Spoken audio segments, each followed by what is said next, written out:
Что касается талибов, да, я сказал, что если Запад не смог демократизировать Центральную Азию,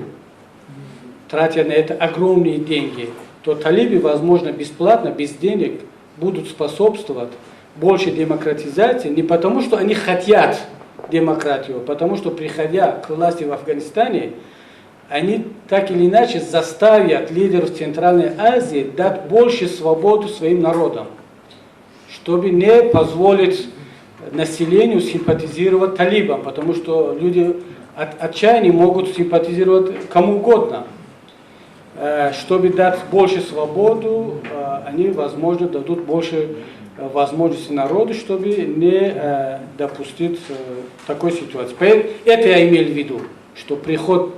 или участие талибов во власти в Афганистане, оно могут способствовать развитию демократии в Центральной Азии.